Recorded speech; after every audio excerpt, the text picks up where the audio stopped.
welcome to the Center for Italian Studies. We are waiting for Anthony Tamburri, who has arrived, was stuck in traffic coming from New York. But we are here for a happy circumstance. It's the presentation of the latest book by our own Professor Luigi Fontanella. Oh, Here.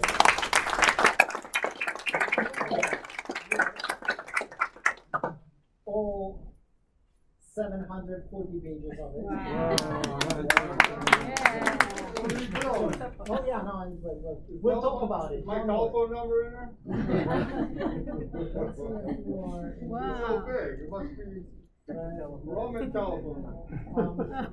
But since you have come here for this felicitous occasion, allow me to entertain you and pin my hopes that now, having found a way, you will be back.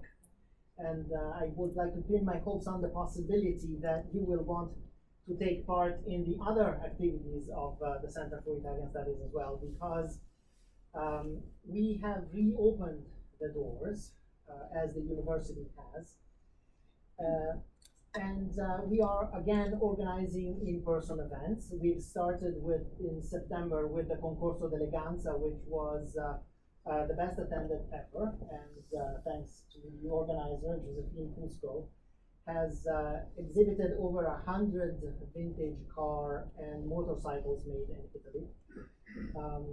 We are celebrating the centenary of Dante Alighieri's death with the Dante series, and next Tuesday we are having the conclusion of the Dante series with a talk that celebrates the Dante as the founder of humanism. We have a lot of events, book presentations, encounters with authors. On November 12th, we will be hosting an international conference on citizenship and nationality. It will also be online if you would be interested in the topic. On November 17, together with the Dean of the College of Arts and Sciences, we are hosting the Italian American author Masa Mendiste, who is the author of The Shadow King, a novel that has been selected as shortlisted for the New York Times bestsellers and the NPR book selection. And she'll be here presenting her book Wednesday, November 17. We have every other Monday a film show. The theme this year is Hollywood Dreams Italy. So we are showing movies that show how Hollywood in the decades has depicted, illustrated, envisioned, imagined the Italian nation and soil. And so I hope that you are in our web list. If you're not, please come see me and I'll take down your email address and we'll send you our appointments. So you'll be welcome here, not just to celebrate Luigi Fontanella and his work, but hopefully to celebrate the wealth of Italian culture. But now, let's focus on the celebration at hand, the publication of Raccontare la Poesia, which is a very apt title, difficult to translate because it contains the verb raccontare, which is to tell, but also to retell, to count and to recount. And Luigi Fontanella is indeed a raconteur. In verses, in prose, in plays, and his critical essays. Luigi hardly needs an introduction to this crowd. He has taught at Stony Brook, we were saying, for over 40 years. PhD at Harvard, Fulbright Fellow at Princeton, the chair of the Department of European Languages from 2016 to 2018. And now emeritus. And he has gathered in this book 50 years of criticism on poet, as is, of the life of Italian poetry that he himself has lived. But to tell you specifically about the book, we have here Anthony Tamburri, who is a distinguished professor of European languages and literatures at CUNY, an established authority on Italian poetry of the 20th century, and specifically on Aldo Palazzeschi, and also the Dean of the Calandra Italian-American Institute at Queen's College. Of late, author of The Columbus Affair, which is a pertinent and important book on this very hot topic, and he doesn't know, he's just gotten here, but this is the official invitation to come and introduce the book for us this spring. So you'll be back. Okay. Thank you very much. In order, but so I would like to mention this one last thing before giving the floor to Professor Tamburri and then to the readings and to Professor Fontanella. Would like to mention that in order to make the book accessible to an interested audience, we have a limited number of copies available at half price, basically, that we could get from publishers. So if you're interested, obviously. But for now, please, Professor Tamburri. I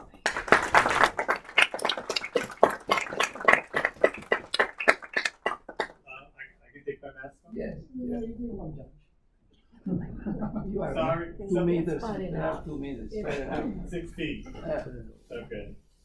So I apologize for, well, I'm sorry I'm late. I don't apologize because I didn't do No, it's not anything. No, but I'm sorry I'm late.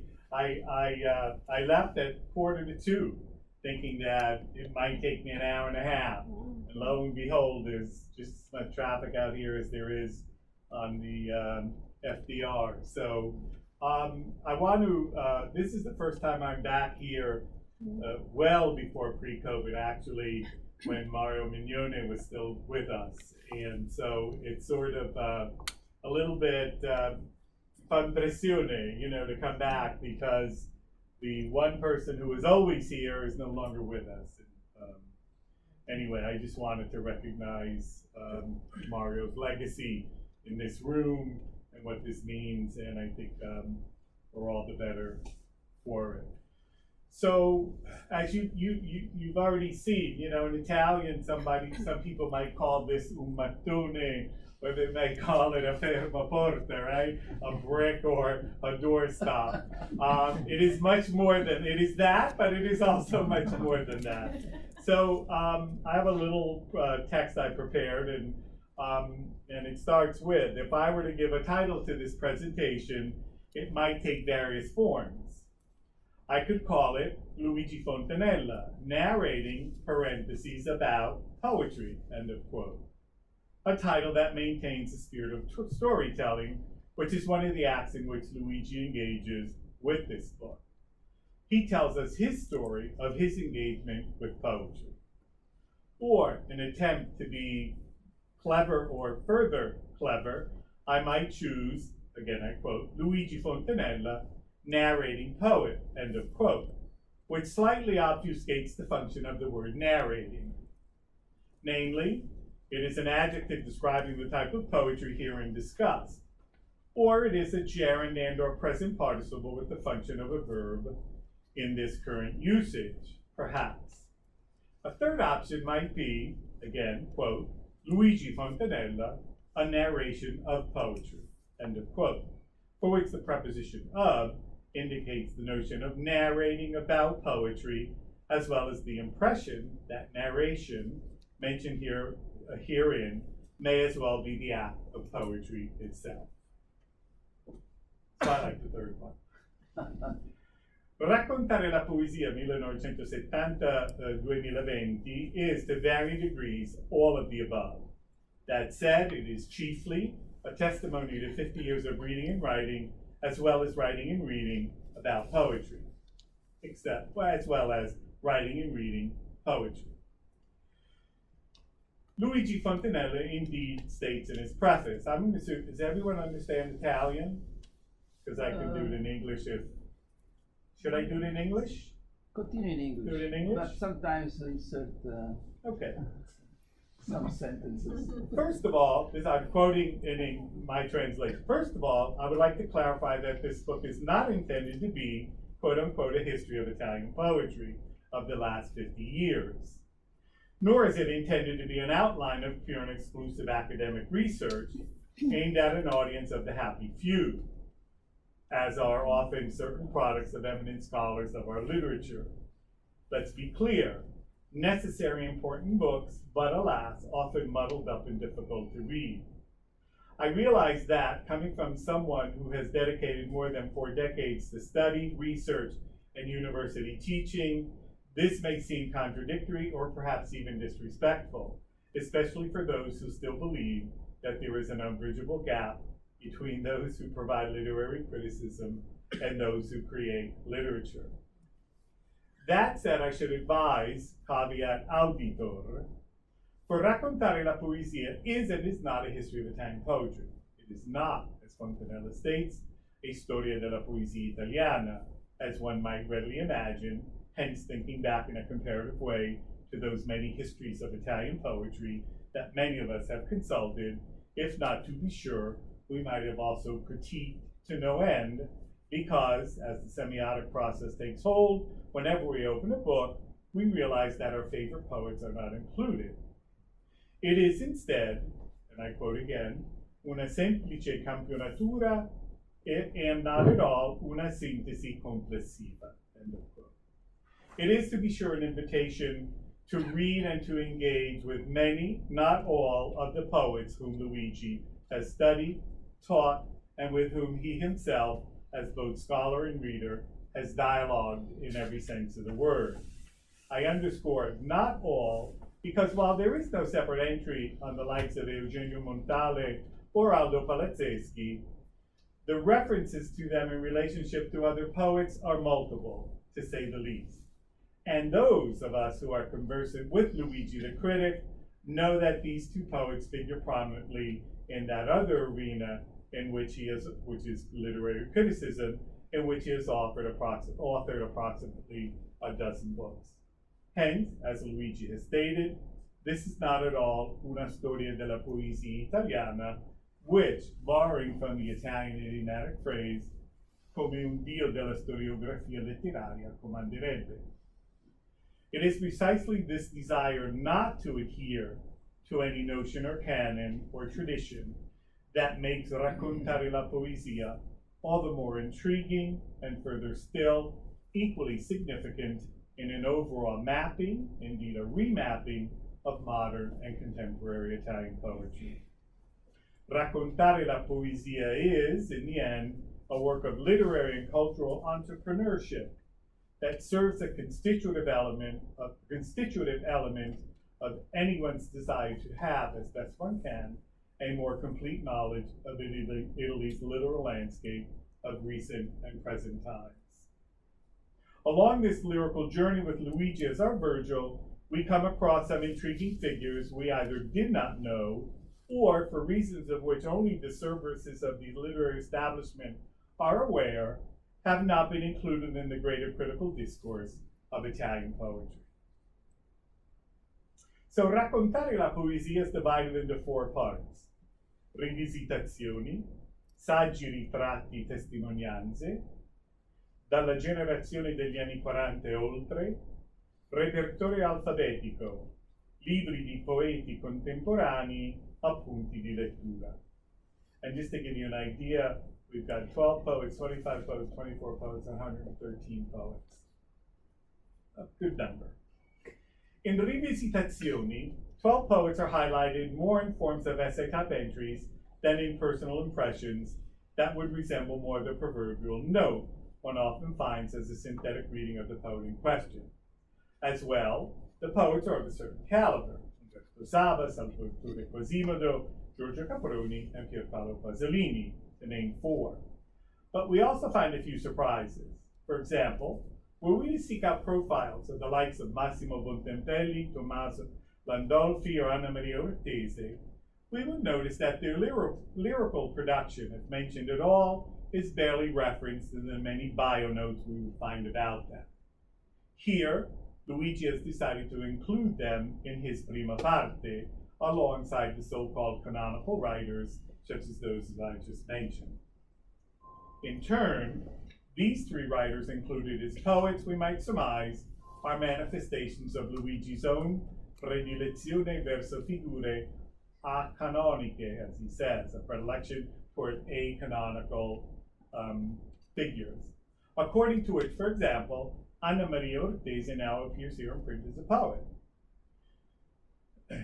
In this acanonical sense, one may readily recall Luigi Fontanella's first book of criticism, Il Surrealismo Italiano, a moniker rarely articulated even today within a canonical, read arbitrarily established, Italian context, which the name itself and the authors included therein are, if not actually anti, they are for sure acanonical, a-canonical, as per Luigi's self-admitted critical predilection.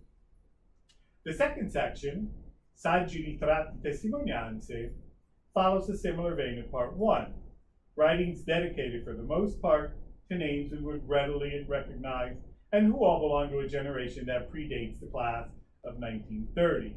Mario Luzzi, Maria Luisa Spaziani, Eduardo Sanguinetti, and Giorgio Rabboni are some of the poets herein included. There is also Giorgio Barbari Squarotti, known by many of us for his close to 50 books of literary criticism, while in the interim, from 1960 to 2017, published more than 24 books of poetry. I would submit that if we asked half of the Italian professors, both here and in Italy, if Barbari Squarotti ever wrote poetry, they would probably say no. But alas, he did, and he did actually with quite highly well-respected texts. In line numerically with the first 12 and the first section and the second section of Raccontare La Poesia, the third section, Dalla generazione degli anni 40 oltre, contains 24 profiles, many of whom are slightly older, if not indeed Luigi's contemporaries. Further still, there are poets whom he has, as he underscores, effettivamente, he underscores, studied and with whom he has personally interacted on various occasions and to varying degrees. Here we find names we readily recognize: Adriano Spatola, Maurizio Cucchi, Giancarlo Contigia, and Valerio Magrelli. We also find Maria Clelia Cardona, who divides her creative activity between prose and poetry, publishing her first book of verse at 54 years old, and her fifth and most recent volume of poetry in 2018. We also find in this section an entry on Giovanna Sicari, Sicari, poet and critic in her own right, who unfortunately left us much too soon at 49 years old, having at that time already published an admirable number of books of verse. Part 4, Repertorio alfabetico, libri di poeti contemporanei, appunti di lettura, is exactly what the subtitle indicates. These notes on readings of well more than 100 poets, I told you 134 or whatever, young and old they are, one book each. These notes include the likes of Cristina Nino, Francesco D'Alessandro, and Franco Marco Aldi, among those in Italy, to Alessandro Ferrera, Alfredo De Palchi, Ernesto Livorni, Irene Marchegiani, and Paolo Valesio, among the quote-unquote Italian poets in the United States. Appunti di lettura, therefore, that constitute, and I quote again Fontanella, and I'll do this in English,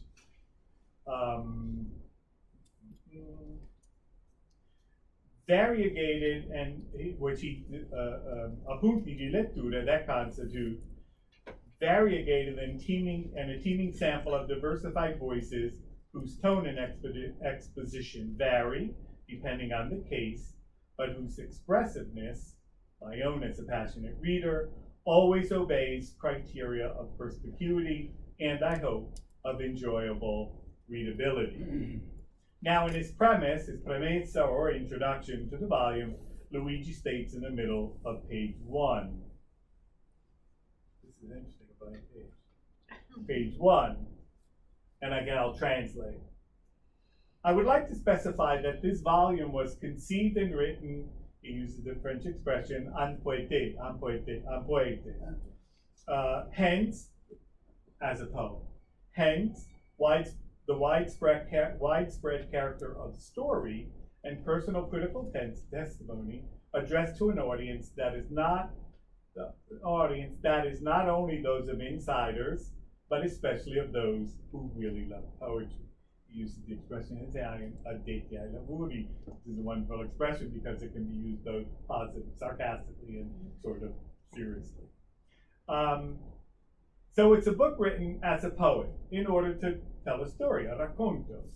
This time not by way of poetry, but about poetry. A literary genre often mistaken for the chosen few, the so-called insiders, as he said, the addetti ai lavori. But not in this case. Anzi, here it is for those who truly love poetry.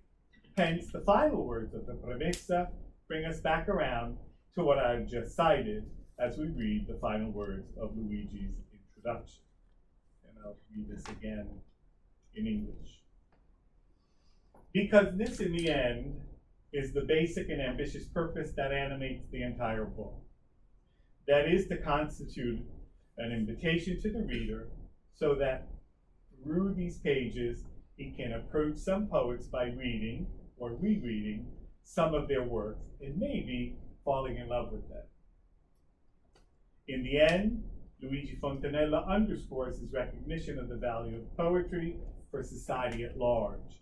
He emphasizes here the reader, il lettore, whom through this invito of more than 750 pages, he summons, encourages, and urges to read and reread these poets and their work.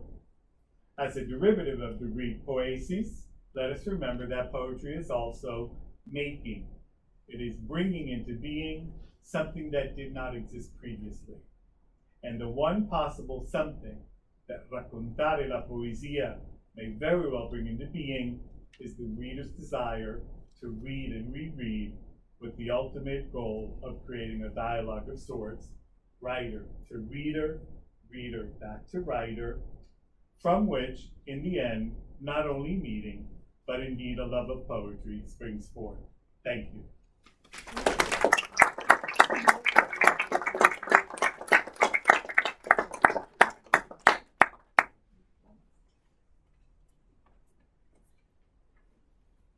Thank you.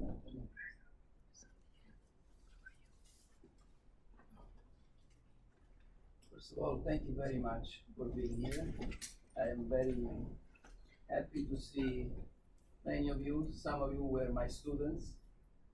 Some of you are my colleagues. So I would like to thank, first of all, the Center for Italian Studies in the person of Giuseppe, who is doing a wonderful work. And I would like to thank also some of my colleagues, Irene Marchegiani, Antonio Toscano, and maybe Fred Gardafei, who has been also one of our professors here. In fact, he was one of the initiators of the concept of Italian American studies together with Anthony.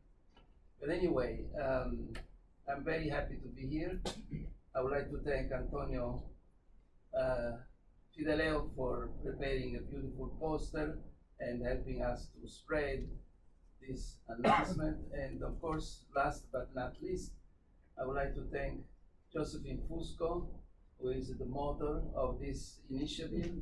And I would like to thank my wife, Irene, and my dear friend, Professor Lechesky, who is a professor of Russian literature, with whom I share often thoughts about Dostoevsky, Gogol, Chekhov, and so on and so forth. Allow me also to thank Dr. Len Marino, who has been a very important presence for our poetry. Len, thank you very much for whatever you have done so much to maintain alive this form of literature, which is the basis of our Italian literature. Italian literature was born through poetry, and Len Marino is one of our grateful and also very much appreciated sustainers of this genre. Thank you again, all of you. Maybe I'm forgetting somebody. I'd like to thank also Max Spaliviero, Dr. Max Spaliviero, with whom I have a great friendship. And again, all of you. Maybe I'm forgetting somebody, but I would like to say hello and thank Lorenzo, who has been very much helpful for Gradiva Publications and is recording this event tonight. Okay, I think that one thing that we could do to make a little bit vivacious this event is to start with reading a poem or two. As Giuseppe said, the book is available and will be only 50% for you. If you have the book, I will be more than glad to give you a copy of this anthology, which contains also the poems that we are going to read bilingual today. So maybe we start with reading just a poem, and then from there I will go ahead. La poesia cade. And then I will, from that point, I will add little by little some reflections about what this project has been for me for almost 2 years.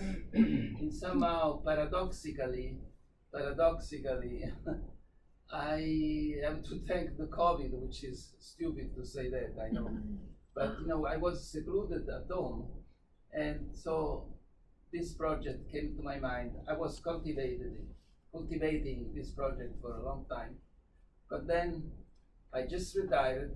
There was a COVID. I was secluded at home. I said, this is the time to work on this huge book.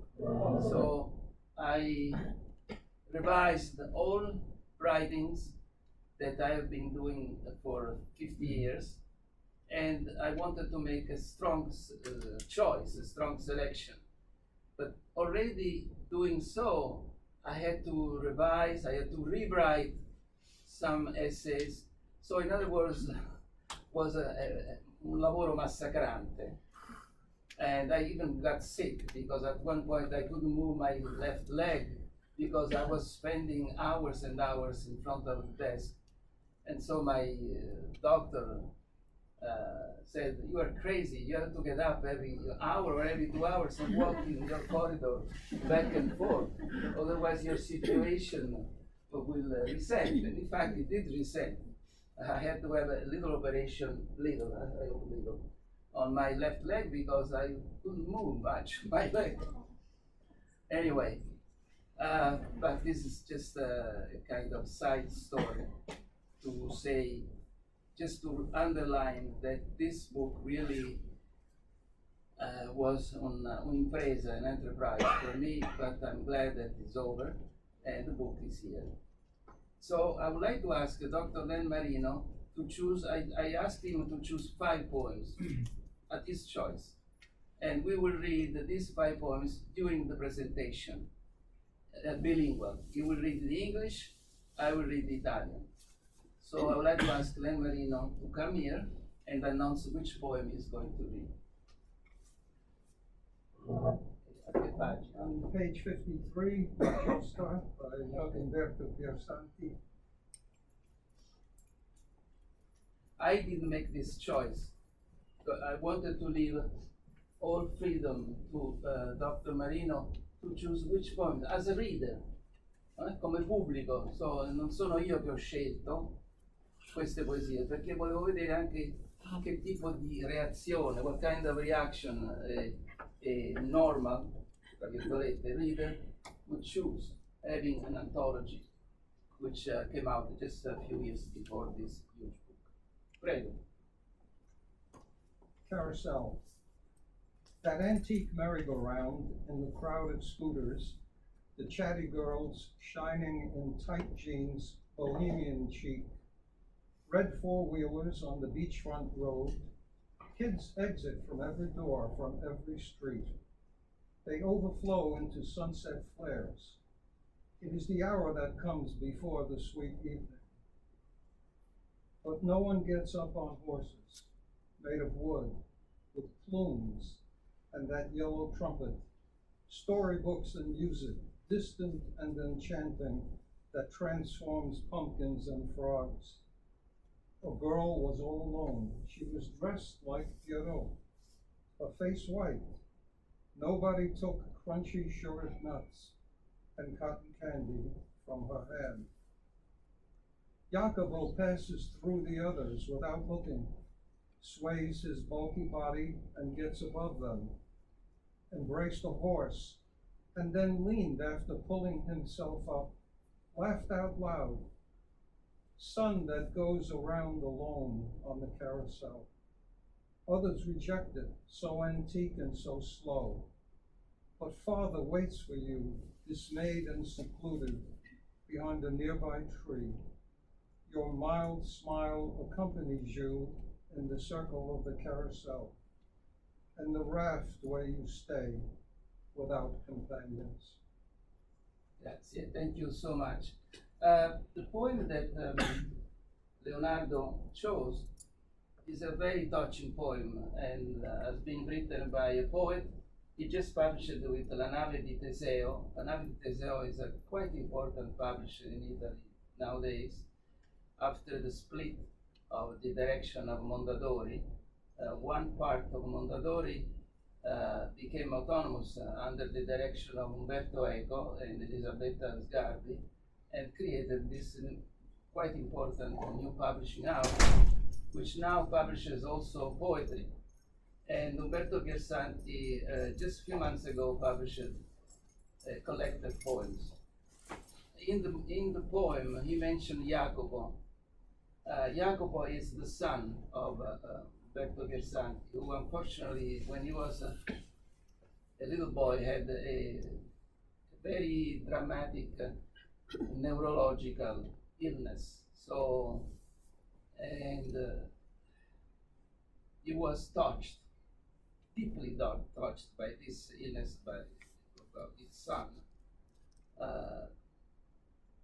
It reminds me a book by Giuseppe Pontigia, who had a similar situation with his son, and he wrote a beautiful novel at that time. But anyway, so this poem was born observing his son and trying to help this situation, and he does with the weapons that he has. He is a poet, so writing some poems about his son, who is suffering about this neurological disease. La giostra, quella giostra antica nella ressa di scooter, di ragazze vocianti, luminose, dentro jeans stretti e falso trasandati, dei fuoristrada rossi sul lungomare.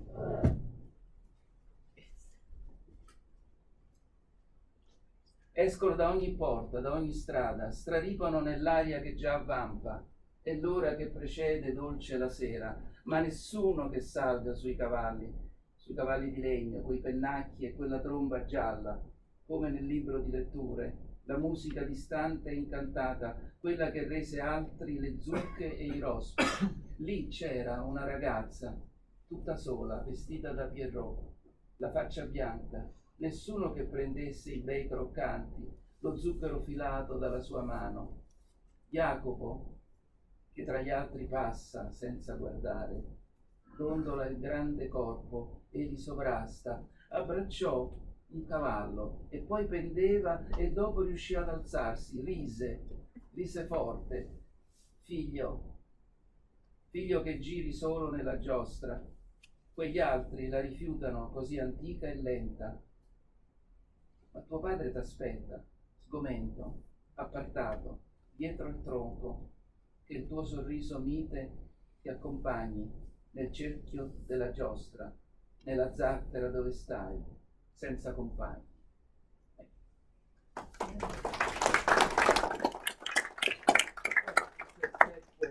Not all the poems are sad, but this is sad because touches the deepest part of the heart of Umberto Piersanti, who was also a professor of sociology at the University of Urbino, and he retired a few years ago, and he lives in Macerata and Civitanova and Marche. There's very little I can add from the beautiful words that Giuseppe and Anthony said at the beginning, because they described also the structure, the articulation of this book. And a couple of things that I would like to add are very simple. And in order to do so, I recently had an interview with Franco Borrelli, who is one of the journalists, actually is the caporedattore of the newspaper America Oggi.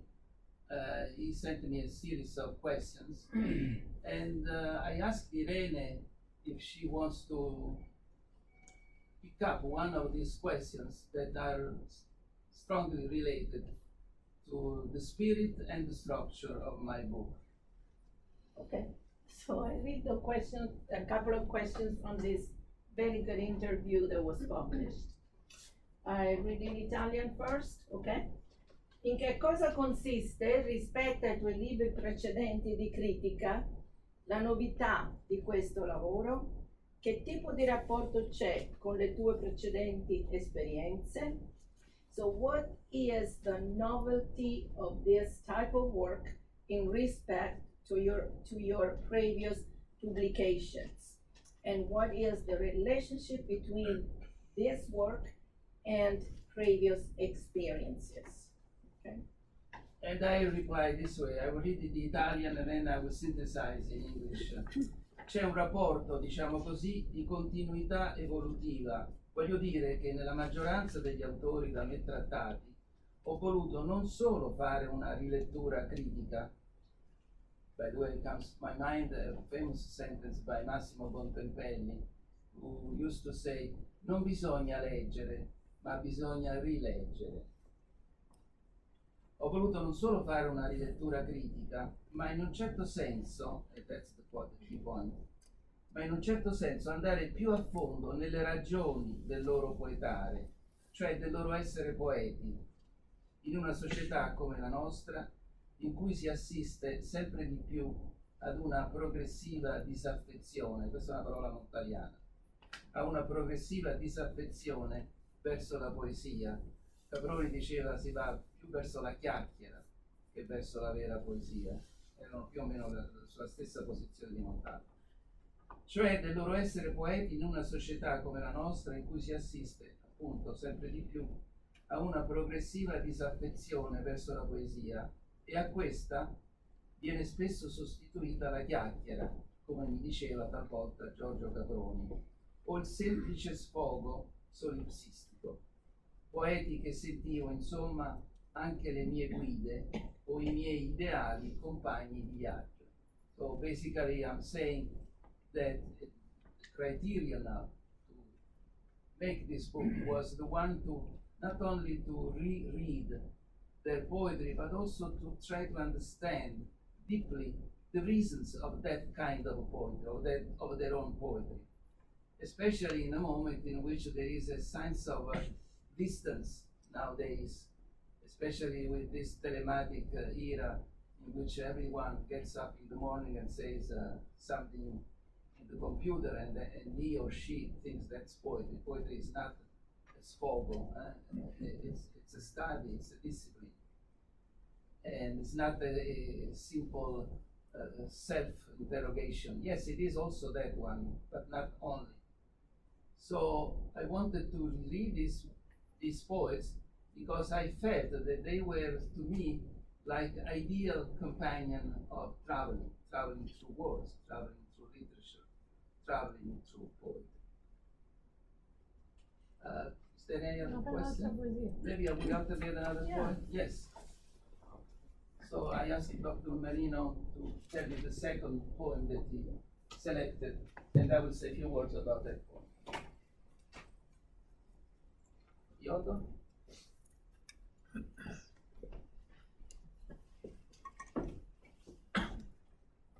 Page 78, 79, by Luigi Fontanella, A Lane to the Land of the Dead. We didn't make this, It's your fault. my fault probably, but I not done. Okay, go ahead. Turn around and for a moment look into the face of one who loved you. A blast of icy wind blows vigorously through your hair, and every image of the past is real and unreal. Things are still and yet as though dispersed between your fingers, changing form and brightness. Feeling is a lane that always leads you back to life at last. Ti leggo l'italiano ma non faccio nessun commento. No, io. Commentiamo noi. Ah. Voltati indietro e per un momento osserva il volto di chi ti ha amato. Soffia forte nei capelli il vento gelido. Ogni immagine del passato è vera e non vera. Oggetti fermi, ma come dissipati fra le dita, che mutano di stato e di splendore. Sentimento è sentiero che porta sempre alla vita. This is from a book titled Azul, which was published by Archinto Rizzoli many years ago, exactly 20 years ago, 2001. Thank you. Would I make another question? This interview was published 4 weeks ago in America on the entire page. I think that Lorenzo has, where is possible for people to see? It's posted on the website www.redivapublications.com. Can you repeat the site again? www.redivapublications.com. Thank you. The latest news. Un'altra domanda interessante potrebbe essere questa: quali sono state le difficoltà maggiori che hai dovuto affrontare nell'affrontare questo libro di oltre 750 pagine? In other words, English words, what were the major difficulties that you encountered in preparing and writing this book? Again, I say in Italian and then I will synthesize in English. Difficoltà, innanzitutto direi di ritrovare capillarmente tutti i miei scritti critici o interventi occasionali da me pubblicati dal 70 in poi in riviste e giornali.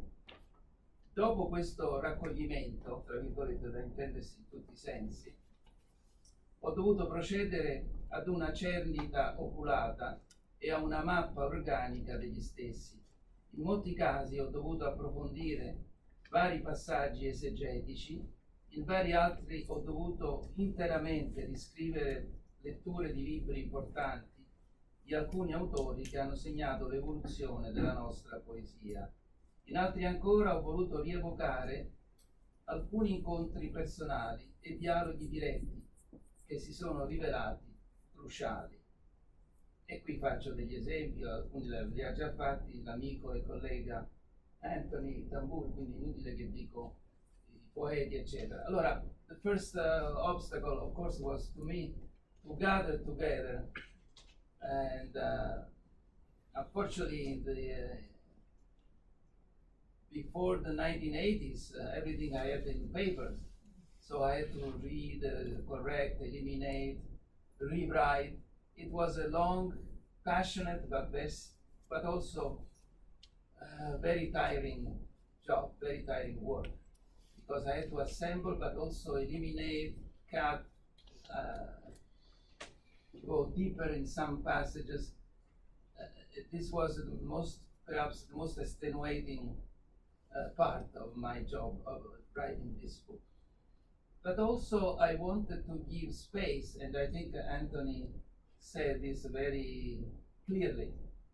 I wanted to give a voice in some poets about my own relation with them. That's why Anthony justifies the title, the verb raccontare.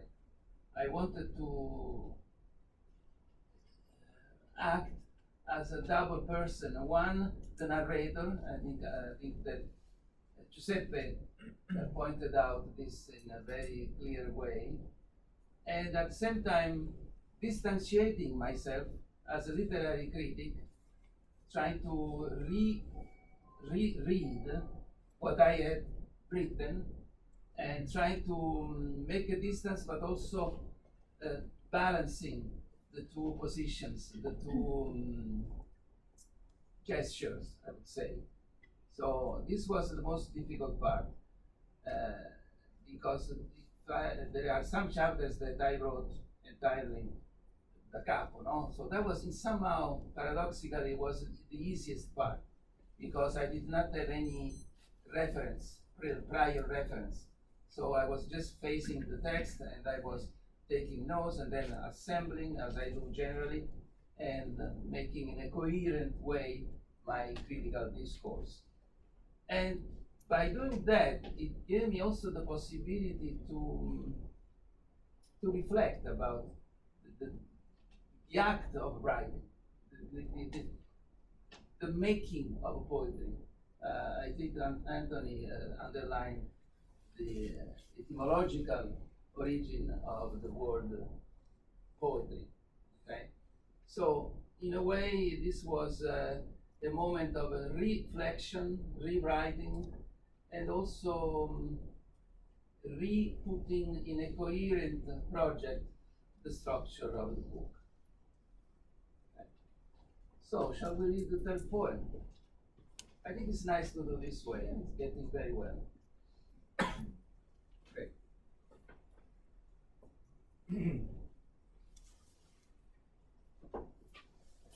Page 126 by Maurizio Cucchi. I'm a Okay. pediatrician, some of you know, and so this one seemed to be very concise. Maurizio Cucchi is a very important Italian poet, and I'm a good friend of him. And in fact, I'm still waiting an answer from Mondadori by him for a book that he has over there for almost, actually more than 2 years now. Great. Don't treat children like children. Treat children like us.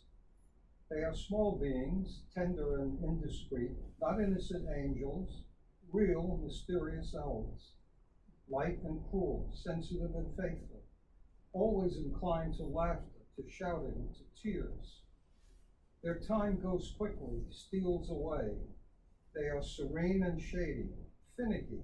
They don't have discipline, nor hypocritical self-control. They are the way you see them. They are nature. Ottimo. Maurizio Cucchi is a good poet, and he is very attentive to reality. He is very much engaged also in a sociological dimension, and his poetry is very much reflecting this commitment, I would say, this attention to reality. Non trattare I bambini da bambini. Many times, it becomes stupid. You have to be yourself, and they are themselves, no? Non trattare I bambini da bambini. Tratta I bambini come noi. Sono esserini teneri e indiscreti, non innocenti angeli, concreti folletti, misteriosi, lievi e crudeli, sensibili e fedeli, sempre disposti al riso, al grido, al pianto. Il loro tempo è veloce, rapinoso, sono sereni, sono ombrosi, minuziosi, non hanno disciplina né ipocrita censura. Sono come li vedi, sono natura. You have perhaps last One more question. This question, still from the interview asks qual è stata e quale è la tua posizione di scrittore fra due mondi. That's a crucial question. We for have Anthony. here Anthony Tamburri, we have the Gardafe, and they are basically the major American scholars on Italian Americans. So it's an interesting question. This is What a is question, your position between being a writer between two worlds? should have been asked to Joseph Tusiani, but we have here Fred Gardafe and Anthony Tamburri who gave their life studying and writing about this subject. So I will say a few words. Maybe I will ask Fred if he would like to add a sentence or just an idea of what does it mean to be an Italian-American writer or Americo-Italian writer or an Italian in America as a writer. I remember when I started to study this subject, I wrote a book which was published also by Anthony. Migrating World. Migrating Words. Migrating Words. In italiano si intitolava La parola transfuga. Vabbè. And when I started to write that book, I spoke to Anthony, to Fred many times. And at one point, I don't remember who was this person. Ma sai, ci sono anche, sì, ci sono gli americo-italiani, gli italo-americani e poi ci sono gli italo-italiani. Italo-italiani. Strange, eh? But in any way, especially in the first chapter of that book, Migrating Words, which is available at Bordighera Press book, was published a few years ago. I try to define that, but certainly I have to recognize that Anthony and Fred have really studied in depth this particular literature. But anyway, this is the way I wrote, and I would say synthetic a few lines. Forse si potrebbe dire meglio scrittore in due mondi, perché c'è la presenza, no? Fisica. Italia, America. Sometimes it makes me laugh when I read, I had a discussion with Paolo Alesio about this years ago. E gli dicevo, ma perché dice poeta tra? Ma tu non stai tra, mica stai sull'oceano, non stai mica, che ne so, stai in e stai in. Quindi copri tutte e due le aree culturali e quindi sei influenzato da ambedue, essendoci, esserci, diceva un grande filosofo, il Dasein. Ok. Si potrebbe dire meglio forse in due mondi, cioè quello italiano e quello americano. Questo forse non devo tradurre in inglese, è chiaro per tutti. Visto che qui negli Stati Uniti io mi sono sempre ritenuto una sorta di messaggero, come un giorno mi definì Paolo Volponi, della nostra lingua, della nostra letteratura, della nostra cultura, avendole insegnate presso la SUNY di Stony Brook per 40 anni e dirigendo tra l'altro la rivista internazionale di Gradiva, che si occupa e tuttora si occupa, dietro adesso sotto la sapiente direzione di Alessandro Carrera, di poesia italiana in Italia e fuori d'Italia. Insomma, io sento di appartenere ad una genia di intellettuali che vanno da Tusiani a Della Terza, a Giose Rimanelli, a Franco Ferrucci, eccetera, eccetera, che hanno convissuto. Tusiani scriveva in 4 lingue, 4, mica una: italiano, ovviamente, inglese, ovviamente, latino, non ovviamente, e in dialetto garganico, non ovviamente. Vabbè. Che hanno convissuto con varie, diverse antropologie culturali, senza però, e questo è il punto, senza però mai dimenticare quella di origine. E c'è anche il discorso viceversa. Per esempio Fred Gardafe, I remember very well Fred Gardafe many years ago, 40 years ago, when we both went to Italy, and for him it was a cultural, most say standout revelation because he's Italian originally. His roots are in Italy, and of course he fell in love with the Puglia, with all the background that was there. And same thing I could say to Anthony Tamburi when he was at Purdue University, when I met him the first time, 40 years ago at least, if not more, right, Anthony? So in a way, it's a problem that remains open. And in my book, I wanted to identify at least 4, 5, 6 poets who have been very important, not only for the Italian literature, but also for the American literature. And I would like to ask Fred to say just one sentence, one reflection, così a volo. About being, About your being, translate, I mean, I remember years ago translating one of your short stories. yes, I remember. But I think what Luigi is saying is absolutely true. For me, when I came back from Italy the first time, I was a born again Italian. Yes. I thought I spoke Italian, and when I was in Castellana, the only people who understood me were the old people. And when I was in Venice and I was asking for a room, they asked me, would you prefer to speak English? And I said, why should I? I'm Italian. You could be from Mars, because I don't know what you're saying. And so this idea of being in two worlds, if you're suspended between two worlds, nothing can happen. Absolutely, yes. Right. But if you're in the both, and but it's not. I mean, it's moving now from the idea of a national Italian literature to a diasporic. We have to constantly be moving back and forth, and I think Luigi is a perfect example of that. I don't know how much time a year he spends in Italy, how much time he spends, but he's always moving. Yes. He's always moving, and things are always changing, and that's the reality. We academics like to have things stay in their categories and not change so that we can pass them on with certainty to the next generation, and that's an impossibility. Would you like to add a sentence, you two, if you want? Well, I wanted to get back also to the title, Raccontare La Poesia, because first of all, I agree with you, scritture in due mondi, one, and perhaps we can say, and I'm quoting here, of course, Rebecca Nishi, scrittore in italiano also, right? Yes. And so we do away with these false barriers that the Cerberuses at the gate want to keep up, right? And keep the gates closed.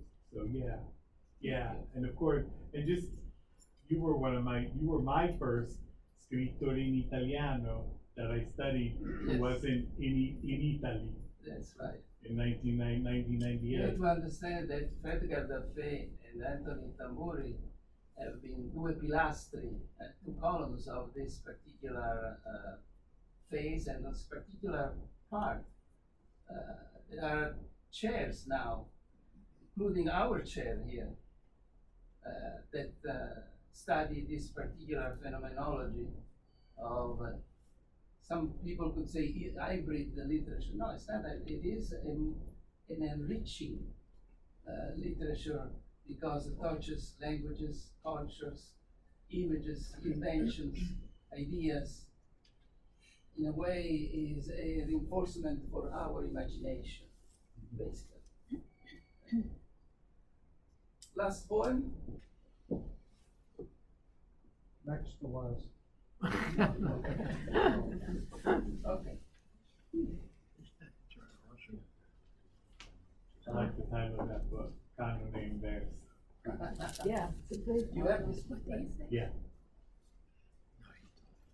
Now, it's funny, I can't help it. You brought back some memories when I arrived in Italy to study medicine. There were Americans, Italian Americans, and of course the Americans were gli Americani. We were the Italo-Americani, and we dealt with our friends who were the Italo-Italiani. We were all kind of waiting to get back to the States to take out boards and practice medicine. And we used to say, because it was new to us, we were now going back to the land of the round doorknobs. Because when we got to Italy, the doorknobs were all handles, and now it's the moda here in the United States. But then Absolutely. we had round doorknobs there and handles in Italy. Who's the author that we're reading now? We're going to read Leggi, Giancarlo Pontigia. And you read that lifeless things can last and you die. And these verses that others will one day read last longer than you. And you don't last, and you wrote them. And in these rooms where you have slept for so many hours, others will sleep. And life is so little that a verse, a wall, a bed are longer than you. They were before and will be after.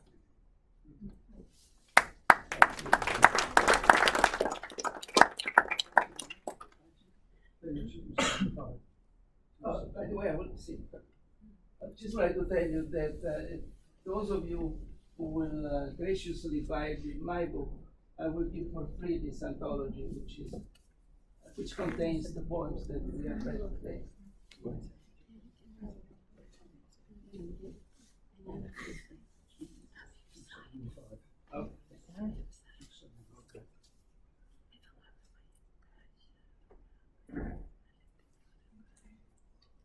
E leggi che durano, scusate, e leggi che durare possono le cose che non hanno vita, e tu muori, e questi versi che altri un giorno leggeranno durano più di te, e tu non duri, e li hai fatti, e in queste stanze dove tante ore hai dormito, altri ci dormiranno, e così poco è la vita, che un verso, un muro, un letto sono più lunghi di te, erano prima e sono dopo di te.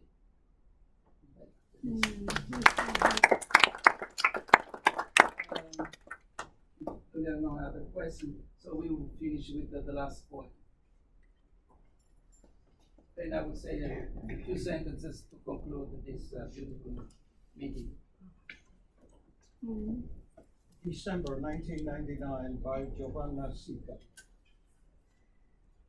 I would like to take you and ask you, and to have you the way one asks death to speak, still to have warmth, still to watch the cut of your wonderful eyes, to watch it forever, the way one stares at a gaze and wishes it would not vanish, and to laugh and to smile together at those rare words that eventually fall. And then again to lose oneself and to fight with you, ready, insistent, with no hesitations, because you understand our misunderstood life, that distillation of life, day in and day out.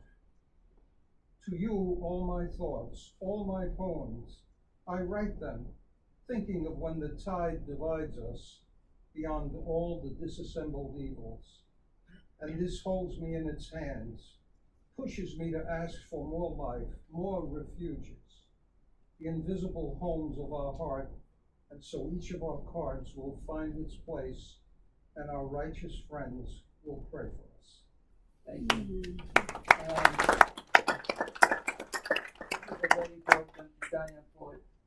Giovanna Sicari was the wife of Emilio De Angelis, both excellent, good friends of mine. They've been on our house several times. Unfortunately, Giovanna died quite young because of breast cancer, and there was nothing that could have been done. And this was a loss for the Italian poetry. And I consider her one of the best contemporary Italian poets. Dicembre 1999, which is the year and the month when she died.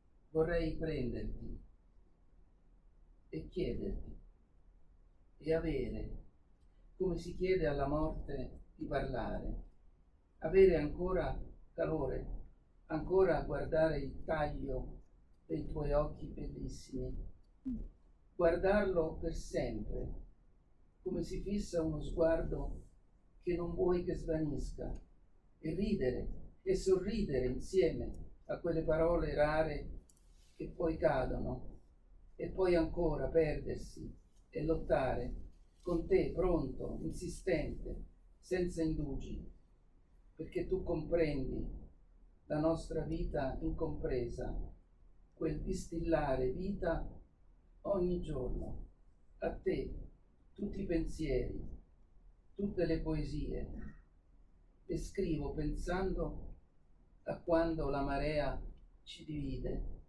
oltre tutti i mali scomposti, e questo mi trattiene nelle mani e mi spinge a chiedere altra vita, altri alberghi, le nostre case invisibili del cuore, e così ogni nostra carta troverà il suo posto e gli amici giusti pregheranno per noi.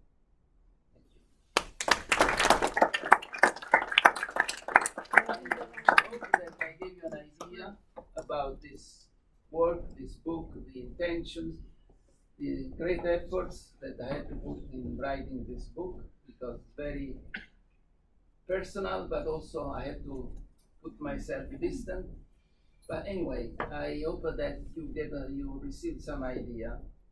If you have any question, I'm here to answer. The book is available, as Giuseppe kindly mentioned at the beginning. You will have a 50% more than this. The publisher would not send me. I have to pay also the traveling of these books. Anyway, if you buy the book, they are available here, but also in Josephine office. I will give you for free this book, this anthology, which is very dear to me, in which there is also my work and contains the poems that we have read today. Thank you. Any question?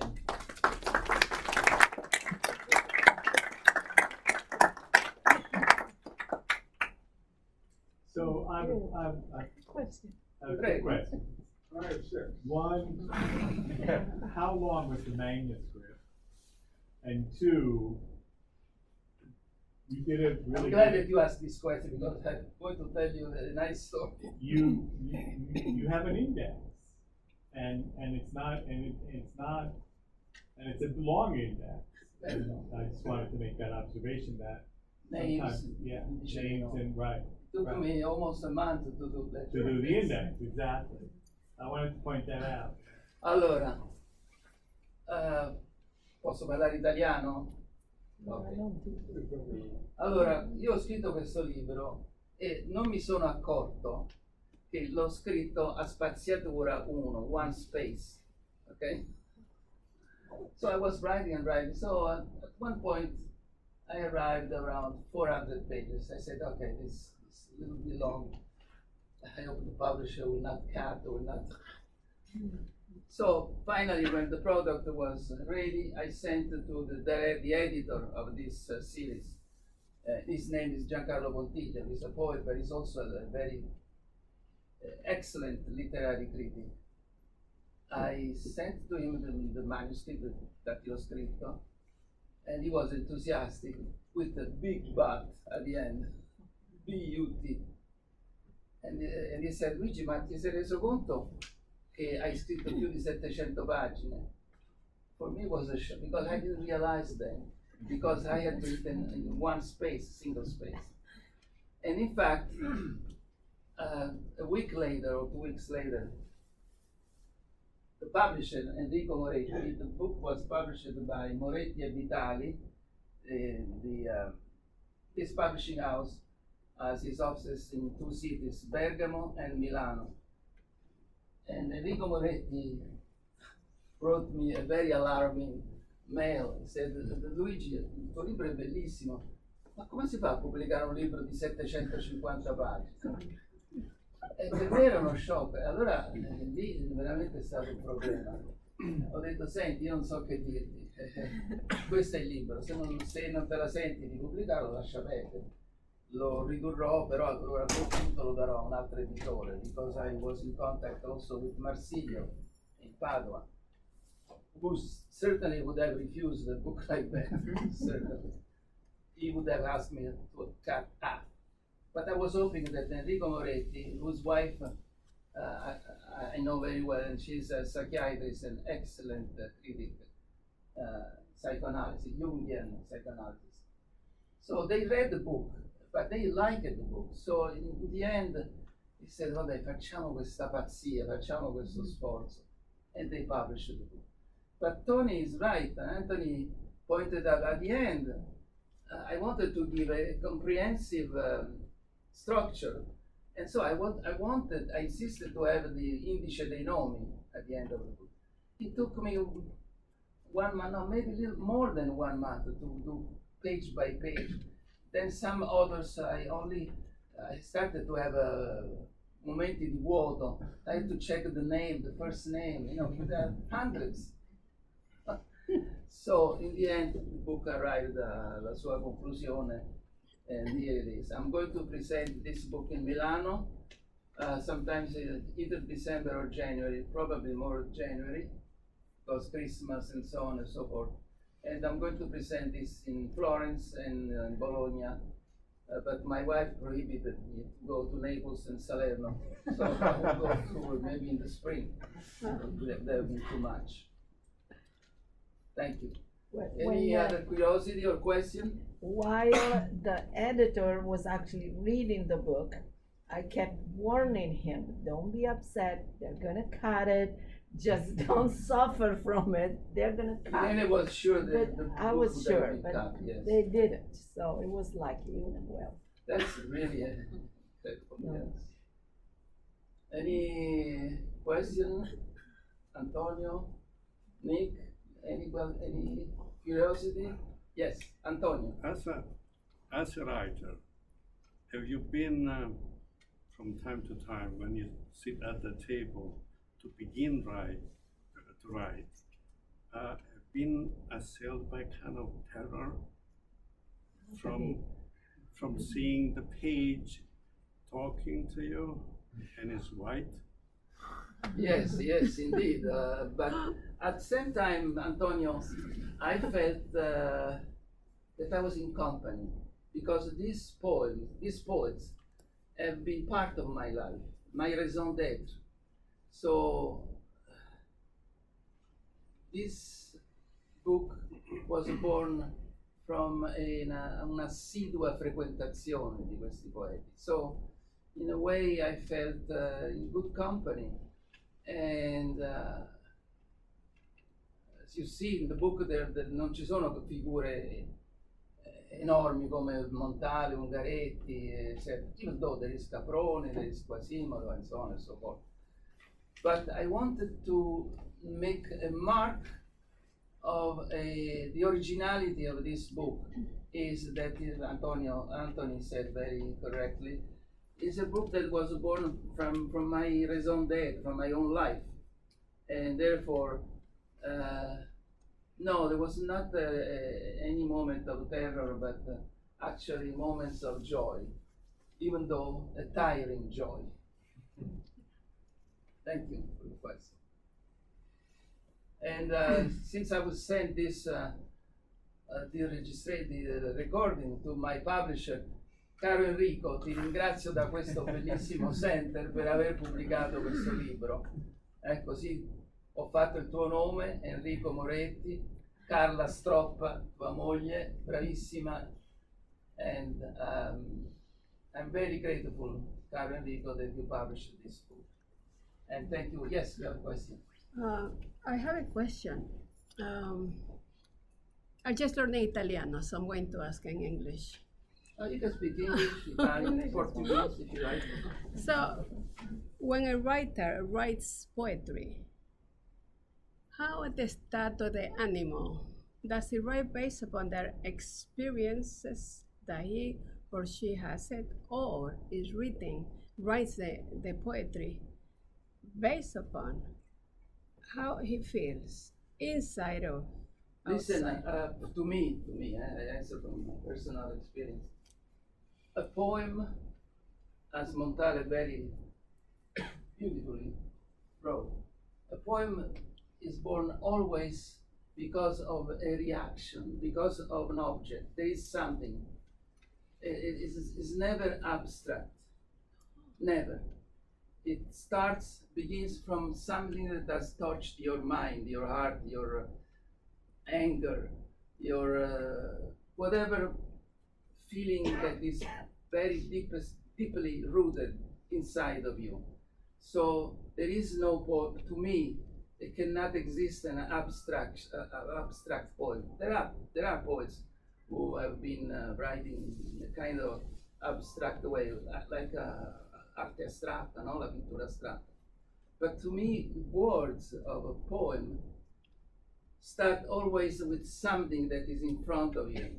Can be a house, can be a tree, can be a bottle, can be una casa dei doganieri, per esempio. Just to make a very famous, beautiful point. But anyway, what I'm trying to say is that there is